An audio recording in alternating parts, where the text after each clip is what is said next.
আমাদের মাঝে সিংহভাগ মানুষের জীবনে কেউ না কেউ কথা রাখিনি। আর আজকের কবিতাটি সেটি, কেউ কথা রাখিনি। সুনীল গঙ্গোপাধ্যায়ের বিখ্যাত একটি কবিতা। যদিও আমার কণ্ঠটি একবারেই বাজে অবস্থায় আছে। আমরা জানি যে বাচিক শিল্পের মূল বিষয় হচ্ছে যে কণ্ঠ, তো সেক্ষেত্রে আমি আপনাদের কাছে আগেই ক্ষমা প্রার্থী।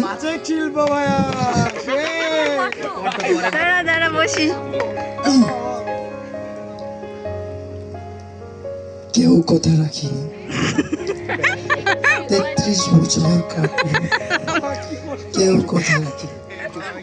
ছেলেবেলায় বষ্টমী তার আগমনে গান হঠাৎ থামিয়ে বলেছিল, শুক্লা দ্বাদশীর দিন অন্তরাটুকু শুনিয়ে যাবে।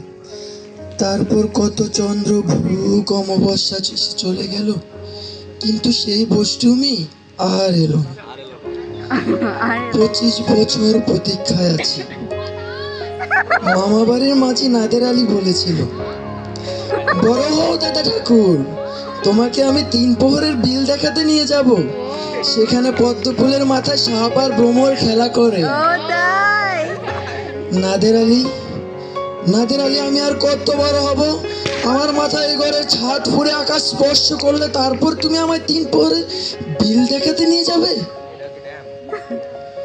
একটাও রয়্যাল গুলি কিনতে পারেনি কখনো। লাঠি লজেন্স দেখিয়ে দেখিয়ে চুষেছে সেই লস্কর বাড়ির ছেলেরা। ভিখারির মতন চৌধুরীদের গেটে দাঁড়িয়ে দেখেছি ভেতরে রাস উৎসব। অবিরল রঙের ধারার মধ্যে সুবর্ণ কঙ্কন পরা ফর্সা রমণীরা কত রকম আমোদে এসেছে। আমার দিকে তারা একবারও ফিরে তাকায়নি। বাবা আমার কাজ ছুঁয়ে বলেছিলেন, দেখিস দেখিস একদিন আমরাও। বাবা এখন অন্ধ, আমাদের দেখা হয়নি কিছুই। খুবই কষ্টের। সেই রয়্যাল গুলি, সেই লাঠি লজেন্স, সেই রাস উৎসব আমায় কেউ ফিরিয়ে দেবে না। বুকের মধ্যে সুগন্ধি রুমাল রেখে বরুণা বলেছিল, যেদিন আমায় সত্যিকারের ভালোবাসবে সেদিন আমার বুকে এমন আতরের গন্ধ হবে। ভালোবাসার জন্য আমি হাতের মুঠোয় প্রাণ নিয়েছি, দুরন্ত সারের চোখে বেঁধেছি লাল কাপড়, বিশ্ব সংসার তন্ন তন্ন করে খুঁজে এনেছি 108টি নীল পদ্ম। তবু কথা রাখিনি বরুণা। খুব খারাপ, বরুণা খুবই খারাপ। এখন তার বুকে শুধুই মাংসের গন্ধ। এখন সে যে কোনো নারী।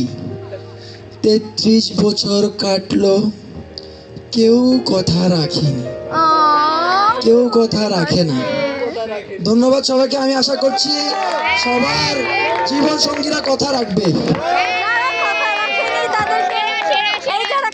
তাদেরকে আমরা মেরে ফেলবো। Thank you রাখসান।